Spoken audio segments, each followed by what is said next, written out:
Profesor Eduardo Mackenzie, muy buenos días. Para usted tardes. Buenos días, ministro. ¿Cómo está? Un gran saludo para usted, para Demar. También aquí yo en plena canícula, porque estamos con un calor terrible, encerrados en nuestros apartamentos para evitar esta cuestión. Pero bien, estamos contentos de que pues estamos en pleno verano y que todo va bien. Bueno, esperamos que todo siga bien en Europa. Hay ola de calor en los Estados Unidos, hay ola de calor en Europa.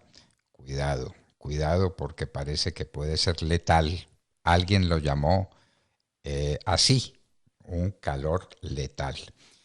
Profesor Eduardo Mackenzie, usted nos hizo una advertencia que nos dejó muy preocupados, que Colombia podría desembocar en una especie de Sri Lanka.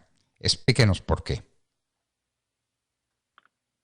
Sí, me parece que hay un cierto parecido, un cierto paralelismo entre lo que ocurre en Sri Lanka y lo que podría ocurrir o lo que ya comenzó a ocurrir en Colombia. Porque en Sri Lanka hay un gobierno autoritario que ha tomado una serie de medidas económicas bastante discutibles, bastante indigentes, y eso ha tenido consecuencias enormes sobre la población, hasta el punto de que comienza a haber unos problemas de abastecimiento de alimentos, comienza a haber una escasez de electricidad, hay interrupciones de electricidad todos los días en muchos sectores, hay problemas de falta de combustibles, hay una cantidad de problemas, la deuda externa de ese país subió enormemente, tienen que pagar unas sumas enormes dentro de 2 años y las arcas del Estado están muy débiles porque es un país que dependía o depende pues en gran parte del turismo que hacían, sobre todo este tiene una composición bastante importante del turismo ruso, los rusos van con mucha frecuencia a pasar vacaciones a Sri Lanka, y eso desde la llegada de la pandemia del COVID y con la guerra actual en Ucrania, ese turismo ruso se volvió casi nada, y eso ha tenido consecuencias enormes sobre la economía y sobre la población de Sri Lanka, que vivía un poco de esta cuestión del turismo. Entonces, las movilizaciones de cólera, las movilizaciones sobre todo de jóvenes contra este gobierno, anuncian lo que podría pasar en Colombia si las medidas económicas que anuncia Gustavo Petro llegan a ponerse en marcha. Son todos comprendemos que son medidas que no tienen nada que ver con la buena marcha del país, sino que son medidas que corresponden a decisiones tomadas por cenáculos fuera de Colombia, por organizaciones que no tienen ninguna relación con Colombia, salvo unas relaciones políticas y unos intereses políticos. Y estos sectores producen una serie de narrativas, dan consignas precisas, por ejemplo, con respecto a la reforma fiscal, que los seguidores de esas corrientes, en este caso Petro, es un seguidor pues de doctrinas como la de Piketty, por ejemplo, que tiene una obsesión enorme por aumentar los impuestos, aunque ese aumento de impuestos lleve a crear problemas más graves de los que existen actualmente. Entonces, esa agenda internacional que se le va a imponer a Colombia, si es que los colombianos no se oponen, no se ponen firmes frente a estas arbitrariedades que se piensan cometer, van a tener consecuencias enormes sobre la población. Y la población colombiana seguramente va a reaccionar como es natural que lo hagan, como lo están haciendo, no solamente en Sri Lanka, sino en otros países.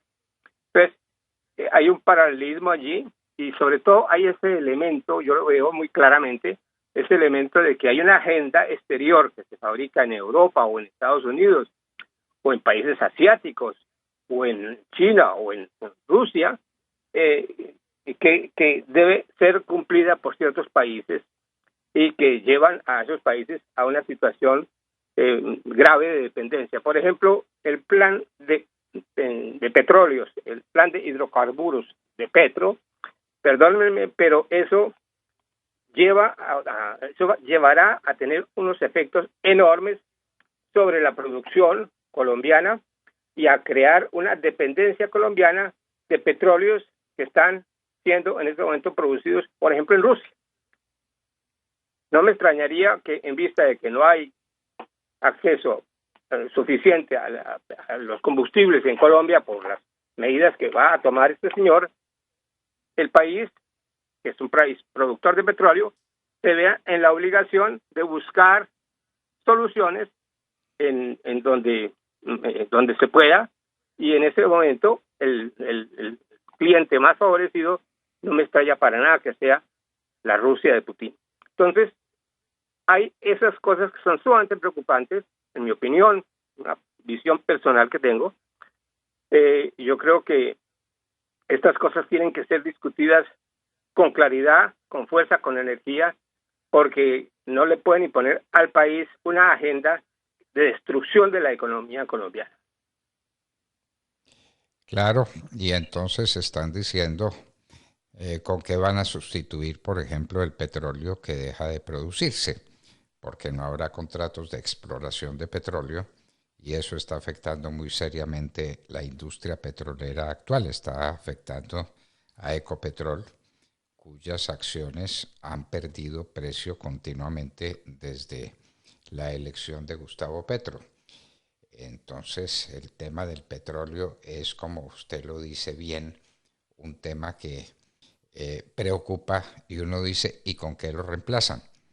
Entonces, en una respuesta que uno no sabe si fue simplemente sarcástica o fue en serio, dice que bien se podrían producir se podrían sustituir el petróleo que no se produzca con la producción de aguacates. Y uno dice, esto debe ser un chiste, esto no puede ser real, pero ahí estamos con una producción petrolera muy complicada, estamos con la agresión contra los fondos de pensiones, 18 millones de colombianos que han hecho juiciosamente sus aportes a los fondos de pensiones están en peligro inminente de perderlo o de verlo reducido sensiblemente porque Petro va a dedicar el dinero de los fondos de pensiones a cumplir no sé cuáles de sus promesas de campaña. Es que ese es otro tema, profesor, que Gustavo Petro hizo promesas y asumió compromisos supremamente serios y uno se pregunta cuáles tratará de cumplir. ¿Cuáles tratará de cumplir y a qué costo? ¿A qué costo? Hablando de una reforma tributaria de 50 billones de pesos, el doble de la reforma tributaria que tumbó a Carrasquilla. Son ocupaciones muy serias, profesor, ¿no le parece? Sí, es muy grave porque no solamente van a ser afectados las grandes fortunas colombianas o las clases sociales más ricas, como dice la propaganda de esta gente. Yo lo conozco muy bien porque yo conozco muy bien la propaganda del señor Piketty, que está muy desprestigiado en Francia actualmente, entre otras cosas. Van a ser afectados no solamente los ricos, sino los pobres, que van a tener que también pasar a la moulinette, como decimos acá, van a tener que reducir sus ingresos por pagar más impuestos, porque esta reforma tributaria será de carácter generalista y será terriblemente gravosa para la clase media colombiana. Y eso va a tener efectos directos sobre la producción de bienes en Colombia. El mercado interno va a reducirse considerablemente si no hay una capacidad de compra normal de parte de los colombianos. Y los colombianos tienen que pagar impuestos abusivos pues entonces van a tener que dejar de comprar lo que antes compraban en el mercado local colombiano. Y esa merma en las ventas va a producir un fenómeno de superproducción que fue el que desencadenó, por ejemplo, en Estados Unidos en el año 29, esa gran crisis que sacudió a no solamente a Estados Unidos, sino al mundo entero. En Estados Unidos, después de esa experiencia, ellos inventaron mecanismos reguladores para impedir un fenómeno similar ahora, pero Colombia no tiene esos recursos institucionales para frenar fenómenos de desencadenamiento de crisis por errores económicos. Entonces, estamos ante un peligro enorme porque esta gente que está ahora, que va a llegar a la casa de Nariño, no tiene ni idea de los conflictos y las crisis que puede desencadenar su política. Y otro elemento, por ejemplo, que me preocupa mucho es ese concepto de la agricultura campesina, de la reforma agraria integral, que hace parte de los llamados acuerdos de paz Santos-FARC, que también el señor Petro quiere implementar. Eso reduciría enormemente la producción de bienes agrícolas y pecuarios en el país y produciría también fenómenos de desabastecimiento, incluso de hambruna, un fenómeno que Colombia no conoce desde hace muchos años. Entonces, ese es otro elemento. El otro elemento es el de la cuestión de la ecología, de la defensa, entre comillas, de la naturaleza, de la transición climática, que es una especie de dogma, de nuevo gran dogma que surge ahora en todo el mundo por el reclutamiento del planeta, que es un fenómeno que existe, pero que no tiene las causas que estos ecologistas militantes dicen. Entonces, allá van a aplicar en Colombia a rajatablas las recetas que los activistas del sector han inventado para Europa y ya se están dando resultados negativos en un país desarrollado como los Países Bajos. Están creándole problemas a los agricultores por la imposición autoritaria de medidas dizque para proteger la naturaleza. Entonces, si eso pasa y está pasando en Holanda, en los Países Bajos, ¿por qué no podría pasar algo similar o peor en Colombia si aplican estos esquemas brutales de ecología progresista, que es una ecología punitiva, sancionadora, en lugar de ser una ecología basada sobre la innovación técnica y científica?